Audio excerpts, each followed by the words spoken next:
Assalamualaikum warahmatullahi wabarakatuh. Bismillahirrahmanirrahim. Alhamdulillahirabbil alamin. Allahumma sholli ala Muhammad wa ala ali Muhammad, amma ba'du. Puji syukur kehadirat Allah Subhanahu wa taala, kita masih dapat bertemu kembali dalam pembelajaran pendidikan agama Islam SMA SMK. Pada kesempatan ini kita akan mempelajari tentang iman kepada kitab-kitab Allah Subhanahu wa taala bagian kedua, yaitu mengenai Al-Qur'an sebagai kitab penyempurna. Sesuai dengan KIKD 3.14 menganalisis makna iman kepada kitab-kitab Allah Subhanahu wa taala.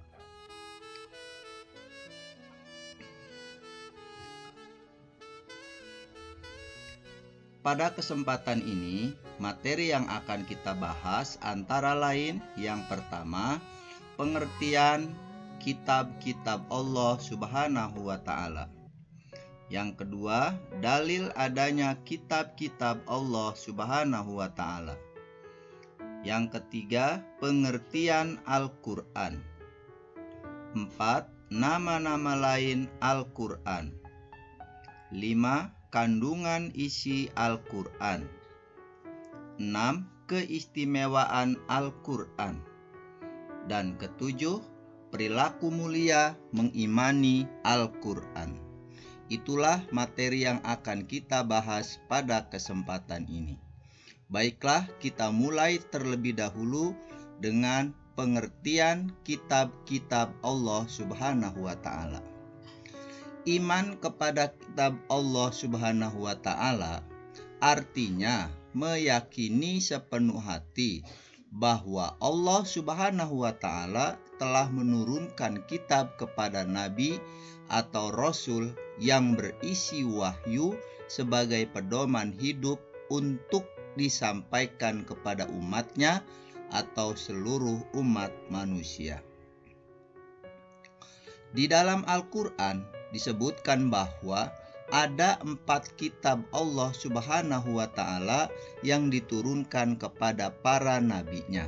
4 kitab tersebut antara lain Taurat diturunkan kepada Nabi Musa alaihi salam, Zabur kepada Nabi Daud alaihi salam, dan Injil kepada Nabi Isa alaihi salam, serta disempurnakan dengan Al-Qur'an kepada Nabi Muhammad sallallahu alaihi wasallam.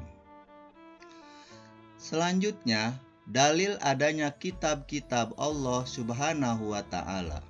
Allah Subhanahu wa taala berfirman, A'udzu billahi minasyaitonir rajim.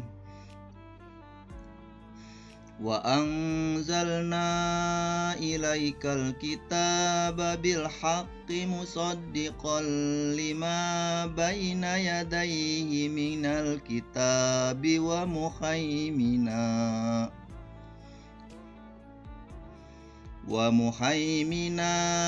alaihi fahkum bainahum bima anzalallahu wala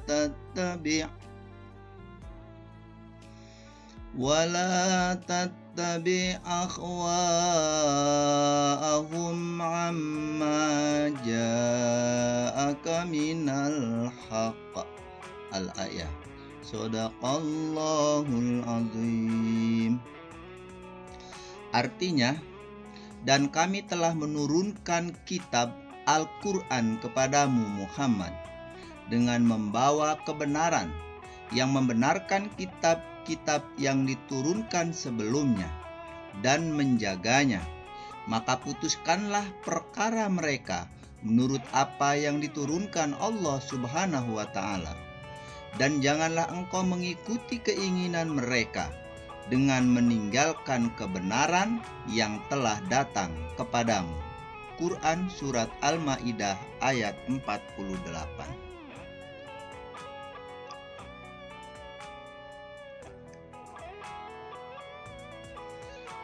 Kitab-kitab yang dimaksud pada ayat di atas adalah kitab yang berisi peraturan ketentuan, perintah, dan larangan yang dijadikan pedoman bagi umat manusia.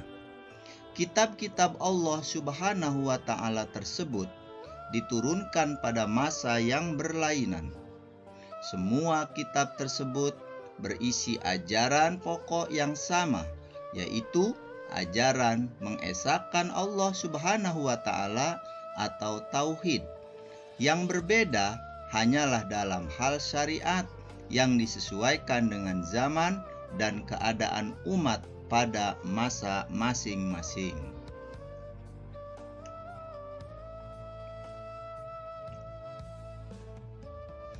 Al-Quran yang diwahyukan kepada Nabi Muhammad SAW berfungsi menghapus sebagian syariat yang tertera dalam kitab-kitab terdahulu dan melengkapinya dengan tuntunan yang sesuai dengan perkembangan akhir zaman.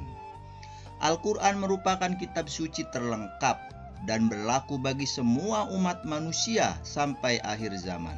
Oleh karena itu, sebagai muslim, kita tidak perlu meragukannya sama sekali. Firman Allah Subhanahu wa Ta'ala, "Dzalikal kitabu la raiba fihi hudal lil muttaqin." Artinya, kitab Al-Quran ini tidak ada keraguan padanya, petunjuk bagi mereka yang bertakwa. Quran Surat Al-Baqarah ayat 2. Kemudian, mari kita perhatikan pengertian dari Al-Quran. Apakah Al-Quran itu? Al-Quran secara bahasa berarti bacaan, yang berarti bacaan yang sempurna, yaitu firman Allah yang disampaikan kepada Nabi Muhammad SAW melalui perantara malaikat Jibril secara berangsur-angsur, berisi panduan hidup bagi seluruh manusia dan membacanya bernilai ibadah. Al-Quran diturunkan selama kurang lebih 23 tahun atau tepatnya 22 tahun, 2 bulan, 22 hari. Al-Quran terdiri atas 30 juz, 114 surat, 6.236 ayat, 74.437 kalimat, dan 325.345 huruf. Nama-nama lain Al-Quran. Al-Quran memiliki nama-nama lain, di antaranya Al-Huda, artinya Al-Quran sebagai petunjuk seluruh umat manusia. Al-Furqan, artinya Al-Quran sebagai pembeda antara yang hak dan yang batil, yang baik dan yang buruk. Asy-Syifa, artinya Al-Quran sebagai penawar, obat bagi penyakit hati dan juga penyakit lainnya. Az-Zikr, artinya Al-Quran sebagai peringatan adanya ancaman dan balasan. Al-Kitab, artinya Al-Quran adalah firman Allah Subhanahu wa Ta'ala yang dibukukan. Itulah nama-nama lain dari Al-Quran. Kemudian, apakah isi pokok Al-Quran itu? Mari kita perhatikan satu persatu. Yang pertama, isi pokok dari Al-Quran adalah akidah atau keimanan tentang keesaan Allah. B. Ibadah, baik ibadah mahdhoh yang sudah ditentukan tata caranya maupun ghairu mahdhoh yang tidak ditentukan tata caranya. C.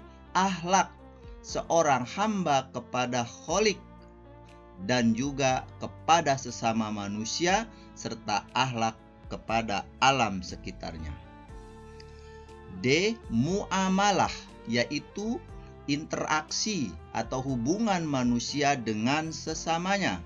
Dan kisos, yaitu cerita nabi dan rasul, orang-orang soleh, dan juga orang-orang yang ingkar, agar menjadi pelajaran bagi para pembacanya.